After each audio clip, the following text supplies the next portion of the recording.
November 5th, 2024, the world stood still as the world's most powerful nation was on their search for its 47th president. As the votes grew close, over 100 million people tuned in to see if the U.S. would get its first ever woman president, or would they go back to their 45th president, Donald J. Trump. Vana presents, how does Trump's presidency affect Nepal? Or does it? Donald Trump is back as the 47th president of the United States, and his America First policies are once again set to reshape the global landscape. We will drill, baby, drill. What does this mean for Nepal? With remittance driving our economy and US aid funding key development projects, Nepal has much at stake in its relationship with the United States. From stricter immigration rules to shifting trade priorities and potential foreign aid cuts, Trump's policies will have ripple effects. So, how might his second term shape Nepal's future? Let's start with immigration. This is where we can see the biggest and most immediate impact. Nepali students in the US, who are already paying hefty tuition fees of up to $40,000 a year, might face even tougher challenges. Under Trump, stricter work permit rules could make it harder for them to secure jobs after graduation, forcing many to return home without ever recovering their investment. For families hoping to reunite with their relatives, the picture could also become bleaker. Trump's first term saw refugee admissions slashed to a historic low of 18,000 in 2020, a trend that could continue, affecting Bhutanese refugees in Nepal who dream of resettling in the US. The future of Temporary Protected Status, or TPS, is another uncertainty. Over 9,000 Nepali nationals rely on TPS to legally live and work in the US, but Trump previously sought to terminate this program for several countries. If reinstated, such actions could place thousands of Nepali in legal limbo, forcing them to either leave the US or face deportation. Trump's campaign has also promised a mass deportation initiative within his first month in office. We are going to start the largest mass deportation in the history of our country because we have no choice. Citing aggressive policies like Operation Wetback. Donald Trump noted that one great president, Dwight Eisenhower, deported illegal immigrants just as Trump would if he is elected. Moved 1.5 million illegal immigrants out of this country. Moved them just beyond the border, they came back. Moved them again beyond the border, they came back. Didn't like it. Moved them way south, they never came back. This creates significant anxiety for Nepali TPS holders, many of whom have built lives in the US and contribute to its economy. These plans signal a stricter stance on immigration that could drastically disrupt Nepali communities abroad. Meanwhile, Trump's proposal to end birthright citizenship will complicate matters for non-US citizen families.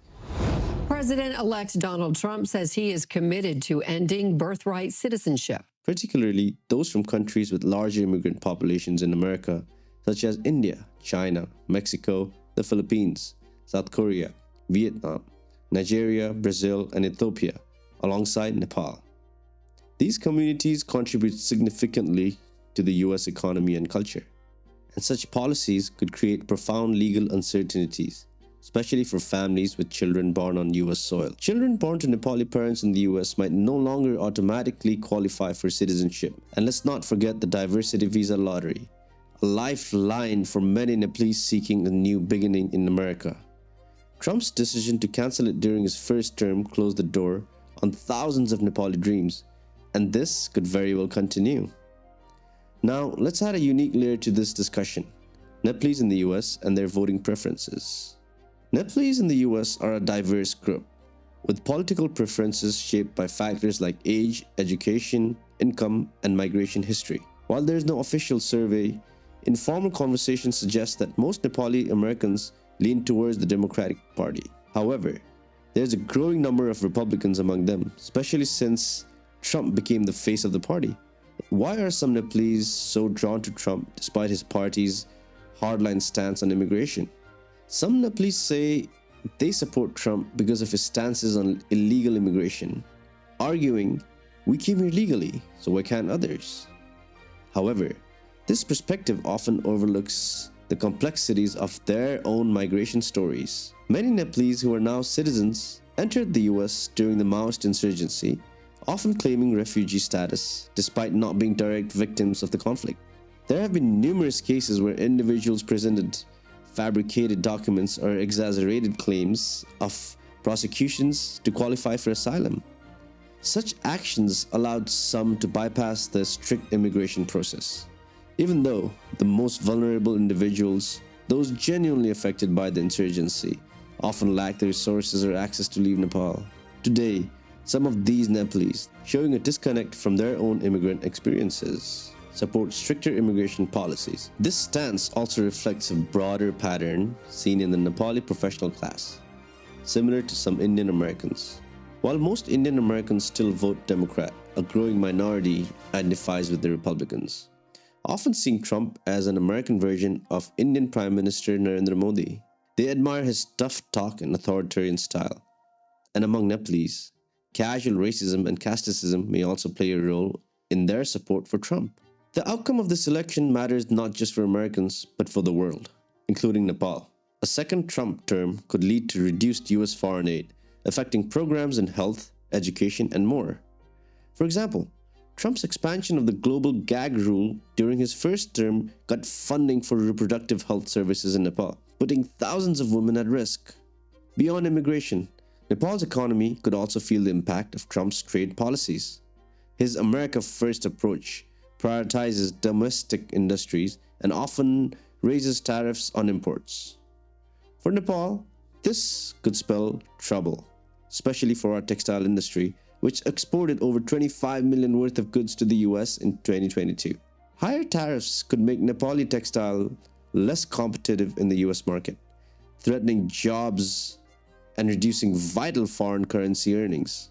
This, in turn, could make it harder to import essential goods like fuel and medicines.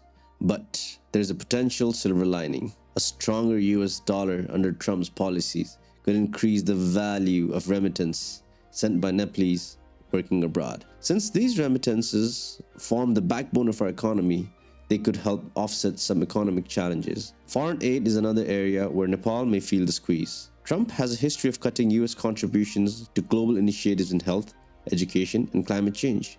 Nepal, which relies on international aid for crucial programs in rural health, child nutrition, and disaster resilience, could face funding gaps if these cuts continue. During Trump's first term, US aid reductions already impacted maternal and child health programs in Nepal. However, not all hope is lost. US investments through the Millennial Challenge Corporation, or the MCC, offer a brighter spot. The MCC agreement, formally proposed under President George W. Bush's administration in 2004 as part of the Millennial Challenge Corporation initiative, was signed during Donald Trump's presidency in 2017. This agreement, focused on upgrading Nepal's energy infrastructure, is designed to modernize the country's power grids and enable electricity exports to India and Bangladesh. It represents a long-term US effort to strengthen global partnership through economic development, emphasizing accountability and sustainable growth. These projects have the potential to significantly boost Nepal's economy if implemented effectively. Geopolitics will also play a major role. Nepal sits between two global powers, China and India, and Trump's foreign policies could shift this balance. If US-China tension escalate, Nepal may face tough diplomatic choices. While this presents challenges, it could also bring opportunities. To counter China's growing influence in the region, the US might increase investments in Nepal's infrastructure and technology sectors. Such investments could create jobs and spur development, but Nepal will need to navigate these relationships carefully to maintain its independence. Climate change is another critical issue. As a country with melting glaciers, frequent landslides, and devastating floods, Nepal is on the front lines of the climate crisis. Trump's pro-oil policies and withdrawal from the Paris Agreement during his first term worsened global carbon emissions. If similar policies continue, Nepal's vulnerability to climate disasters could increase. But Nepal's hydropower potential offers a unique opportunity. With the right investments in renewable energy, Nepal could position itself as a leader in clean energy in South Asia, turning its vulnerabilities into strengths. As we look ahead, Nepal must prepare for the challenges and opportunities of Trump's second term. Smart diplomacy will be a key to balancing our relationship with the US, China, and India. By diversifying partnerships, focusing on energy independence, and building self-reliance, Nepal can navigate this uncertain landscape. What do you think? Can Nepal adapt to these shifts and emerge stronger? Or will we struggle to keep up with the changes? Share your thoughts in the comments below. Like, share, and subscribe. Benson out.